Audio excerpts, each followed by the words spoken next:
Halo, apa kabar semuanya? Kembali dengan Putu Reza dan langsung aja. Hari ini saya pengen ngomongin tentang iOS 16, iOS 16. Baru aja semalam diluncurkan barengan dengan watchOS, sama macOS dan iPadOS. Tapi sekarang saya cuma pengen fokus ke iOS-nya dulu. Sedikit pengingat, di sini saya bakal pakai yang versi developer beta. Jadi kalau kamu belum nyari profile, belum install, ya nggak akan nemu lewat software update yang biasa. Nggak disaranin juga sih, karena kalau mau install bagusnya jangan di handphone utama, harus ada cadangan karena ya kalau nggak stabil nanti kita juga yang rugi. Untuk percobaan kali ini saya bakal install di iPhone 12 mini. Setelah jadi daya driver saya hampir sekitar 3 bulanan, akhirnya saya balik lagi ke iPhone 12 Pro karena yang kecil ini saya pikir ya udah lebih cocok buat jadi barang tester. Jadi ini dia tampilan dari lock screen terbarunya iOS 16. Ya, buat yang mungkin belum tahu atau belum nonton beritanya, lock screen adalah salah satu highlight dari iOS 16 karena sekarang dia bisa di customize. Ya, sangat mengandroidkan diri sekali. Caranya tinggal kita tekan dan tahan di lock screen dan nanti dia bakal muncul nih menu seperti ini. User dimungkinkan untuk bisa bikin banyak lock screen sesuai dengan kebutuhan dan tema yang diinginkan. Seperti contoh, di sini saya bikin baru dan bisa pilih dari wallpaper yang disediakan Apple atau bisa juga pakai foto sendiri. Misal, saya pakai foto Bapak Apple yang paling slay ini. Ada yang notice nggak sesuatu? 1, 2, 3. Ya, widget jamnya itu ada di belakang subjek atau objek utama.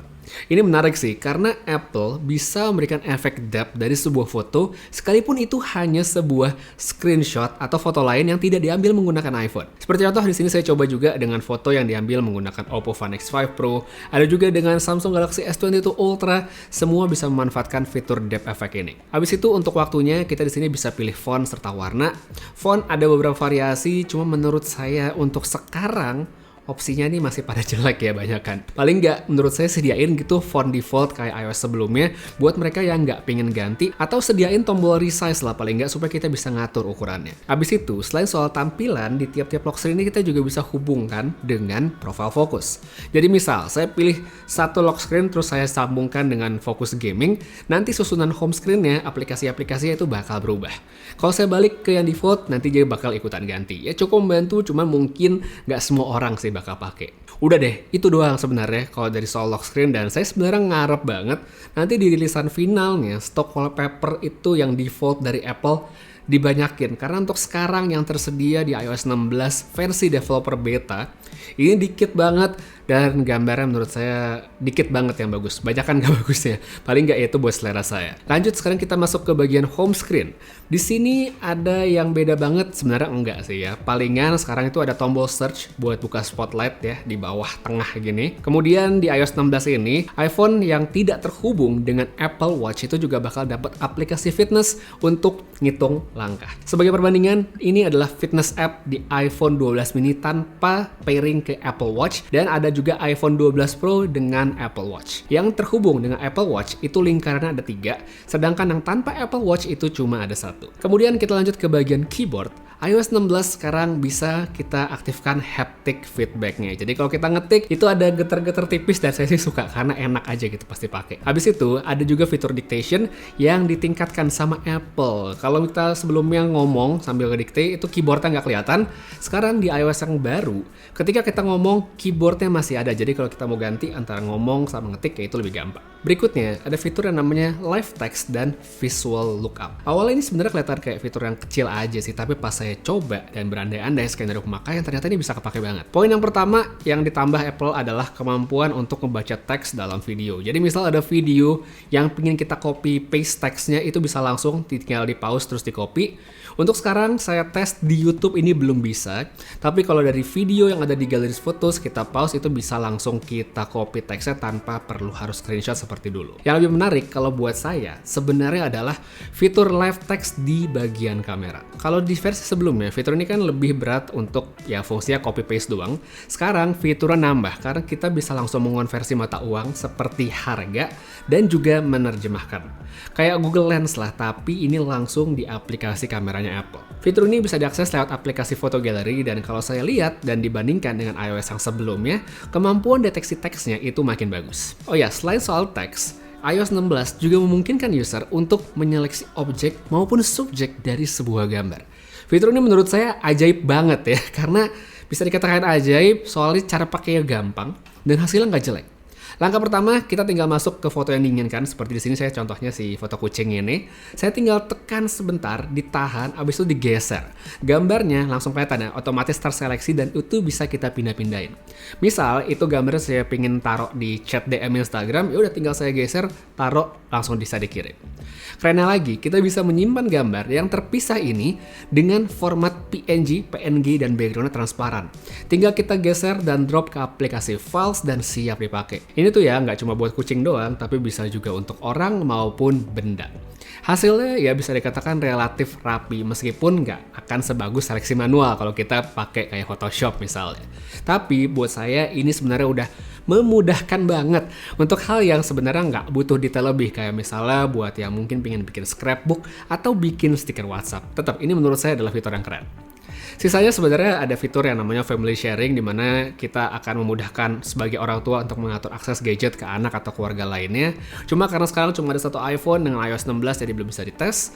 Sama halnya ada juga namanya album family sharing ya untuk foto, di mana kita bisa mengumpulkan foto keluarga dari beberapa perangkat dalam satu album yang sama. Buat saya ini mungkin akan berguna banget buat mungkin yang suka foto bareng-bareng keluarga gitu ya. Jadi otomatis semua foto yang bareng itu akan jadi satu di album iCloud, jadi kita nggak perlu minta share satu-satu. Habis itu ada juga satu opsi yang cukup menarik, yaitu di Apple Pay. Jadi nantinya di Apple Pay akan tersedia opsi namanya Apple Pay Later. Jadi bisa dikatakan ini adalah mengutang dengan gaya, karena ini buatannya Apple. Katanya sih di presentasi ini bakal bisa dipakai secara online maupun via aplikasi. Jadi saya penasaran, mungkin nanti bakal coba kira-kira kalau saya top up gacha bisa nyicil apa enggak nih pakai fitur ini. Kayak menarik buat dicoba. Ya jadi itu dia adalah beberapa fitur yang sudah tersedia dalam iOS 16, jadi bisa langsung kita pakai di iPhone. Cuma ada beberapa fitur juga yang baru kita bisa pakai kalau terhubung dengan ekosistem lainnya. Paling tidak ada dua yang menurut saya semalam dalam presentasi itu kelihatan menarik. Yang pertama adalah CarPlay, di mana di sini Apple akan memosisikan perangkat kita seperti misal iPhone menjadi hub atau pusat kontrol dari mobil kita. Jadi nanti misalnya terhubung dengan mobil, layarnya itu bakal di take over sama Apple. Jadi kita bisa ngeliat widget segala macem, ada kecepatan, bensin dan segala macam itu semua ada di layar. Kalau dilihat di presentasi gambarnya keren. Cuma fitur ini baru akan tersedia tahun depan ya, later next year kalau tulisannya di presentasi. Jadi ya diumumkan 2022, tapi baru akan bisa dipakai tahun depan, jadi masih cukup jauh. Nah yang deket atau yang bisa segera dipakai harusnya itu ada yang namanya continuity camera. Ini menarik sekali, jadi kita bisa synchronize kamera. Jadi misalnya saya lagi FaceTime gitu ya di iPhone, terus saya pindah nih deketin ke Mac gitu, nanti dia bisa pindah pakai kamera yang ada di Mac. Saya mau balik lagi ke iPhone, itu juga gampang, jadi bisa seamless transisi antar kamera ketika kita pakai untuk video call. Selain itu, ada juga yang semalam ini fiturnya cukup bikin kaget, dan salah satu yang paling bikin saya, wah kok bisa, itu adalah iPhone ini nantinya kan bisa digunakan untuk menjadi sebuah webcam ya. Sebenarnya agak ketinggalan sih ya, karena kan ya kita berharap sekarang kan pandemi sudah mulai menurun, udah orang juga udah banyak WFO gitu ya, udah nggak WFH, udah jarang meeting segala macem. Jadi iPhone nanti akan bisa digunakan sebagai webcam jika diinginkan. Tapi yang menarik ada fitur yang namanya Desk View. Jadi semalam orang Apple tuh ngedemoin bahwa dia naruh iPhone-nya di atas layar ya, yang XDR itu ya, monitornya Apple ditaruh di atas. Jadi ada kamera yang menyorot ke mukanya, tapi ada frame lain yang namanya Desk View, dia memperlihatkan bagaimana situasi di mejanya. Dan itu kelihatan kayak lurus dari atas gitu. Jadi saya agak kemarin tuh pas lihat ini Apple beneran apa enggak sih, karena ya logikanya kan kamera di depan gitu ya, ini depan gitu, dimana dia bisa ngeliat ke bawah hampir seperti ini posisi. Itu bener-bener saya masih belum bisa percaya dengan apa yang dilihat semalam, sampai nanti saya bener-bener nyoba sendiri. Cuma untuk nyobanya juga kayaknya masih butuh waktu ya, katanya baru akhir tahun karena itu membutuhkan dock khusus yang ya sekarang belum dijual. Jadi ya untuk sekarang saya masih kagum dengan bagaimana kelihatannya, cuman jadi makin penasaran beneran bisa kayak gitu atau enggak. Overall kalau menurut saya iOS 16 ya sekali lagi akan menjadi update yang bisa dikatakan terlihat minor. Lock screen oke lah, tapi saya belum nemu sukanya di mana. Dan sebaliknya saya justru lebih excited dengan fitur kayak live text dan juga visual lookup yang kayak bisa lebih kepake, serta tentunya Desk View yang menurut saya ajaib banget. Saya belum percaya itu kamera dari depan tapi bisa nge-shoot ke arah bawah dengan lurus tanpa kelihatan ada distorsi dan segala macam ya. Tapi itu dia pendapat saya. Buat kalian gimana kalau ngeliat iOS 16, tertarik untuk coba atau enggak? Silahkan tulis pendapatnya pada kolom komentar di bawah.